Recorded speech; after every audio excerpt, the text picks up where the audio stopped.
Baik, mahasiswa yang sedang mengikuti mata kuliah elemen struktur baja season 2 ini bagian saya mulai dengan bagaimana merencanakan sambungan dengan alat sambung baut.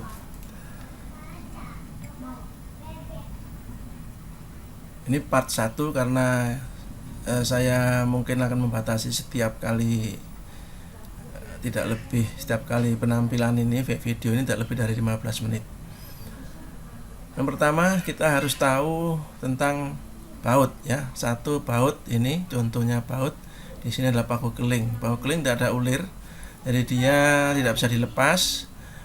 Pemasangannya dengan pemanasan dan penekanan. Kalau ini bisa dikencangkan dan bisa dilepas. Dia untuk menyambung plat seperti ini ya. Paku keling juga seperti ini. Paku keling bisa dua-duanya kepala.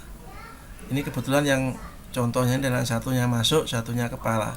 Kalau di sini ada kepala baut dan mur. Nah, kemudian sambungan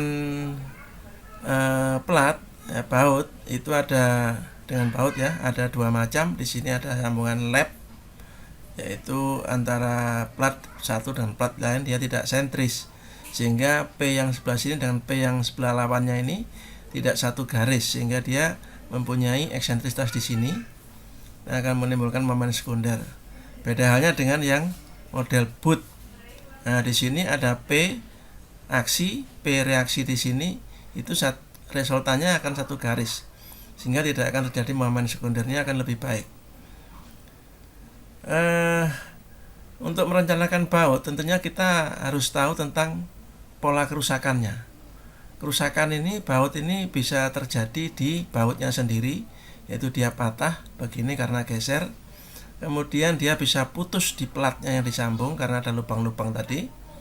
Kemudian dia bisa longgar pada plat yang disambung karena tekanan kuat tekannya plat dengan baut lebih kuat baut mungkin ya. Jadi dia akan menjadi longgar seperti ini. Yang D ini adalah lepas dia seperti ini. Ini juga tidak boleh terjadi.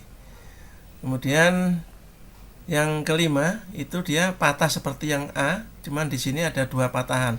Jadi ini perlu kita pahami kelima model kerusakan ini. Nah, untuk menghitung kekuatan sambungan dengan baut itu kita harus mengantisipasi terjadinya kelima kerusakan ini, sehingga tidak boleh terjadi baik A, B sampai dengan E.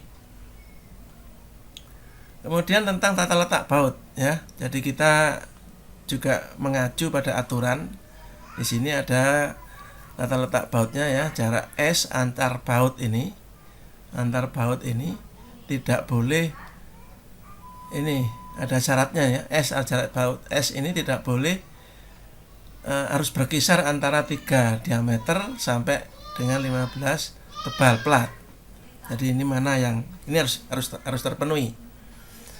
Atau tidak lebih dari 200 mili atau 20 cm, jaraknya nggak boleh jauh-jauh juga ya. Kemudian S1 dia adalah jarak baut ke tepi tapi tidak searah gaya, dia agak lurus gaya ya. Di sini itu syaratnya adalah ini antara 1,5 D baut dan antara 4 tebal plat ditambah 100 atau tidak boleh lebih dari 200 mili. S2 adalah S1 ini ya, tadi S1 yang ini, yang jarak ini. S2 itu yang tegak lurus arah gaya. Dia syaratnya adalah lebih kecil dari 12 tebal plat atau tidak boleh lebih dari 150 mili atau 15 cm. Nah, dia harus lebih besar dari ini. Dari 1,75 dB untuk tepi yang dipotong dengan tangan, atau lebih besar dari 1,5 dB untuk tepi yang dipotong dengan mesin, atau yang asli. Ini bukan hasil dari potongan, ini 1,25. Dia persyaratannya lebih ringan. Nah, kekuatan baut itu pada dasarnya adalah harus lebih besar dari kekuatan beban berfaktor. Jadi yang terjadi ini harus lebih kecil daripada kekuatan baut ya, nominalnya dikalikan faktor reduksi. Ini prinsipnya. Nah, sekarang kita harus mencari Rn-nya ini harusnya berapa untuk baut yang kita pasangkan itu. Nah, kekuatan jenis baut itu tumpu atau tumpu geser ya, atau tanpa slip, tanpa bearing type sambungan dengan slip, jadi dia bisa slip, atau kekuatan akibat lekatan, geseran yang melekat itu, atau dengan namanya sambungan friction.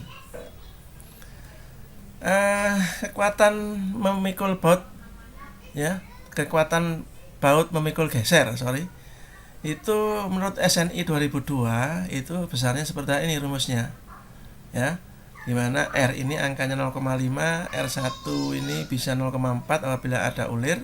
Kalau dia tidak pas di ulirnya, dia bisa 0,5. Kemudian faktor reduksinya dia 0,75. Nah, kalau di 2015 ini langsung dikasih 0,75 kali FNP kali AB. FNP itu ada tabel J3 di 2015 itu. Nah, seperti ini. Ini adalah FNT ya, kemampuan tarik. Ini adalah kemampuan geser. Yang angka depan ini adalah kesatuan KSI, kip per square in. Yang dalam kurung ini adalah satuan MPa atau Newton per milimeter persegi. Ini bisa dilihat ya. Jadi grup-grupnya bisa dilihat, deskripsi pengencangnya seperti ini. Baut grup A misalkan A325 bila ulir tidak dikecualikan dari bidang geser.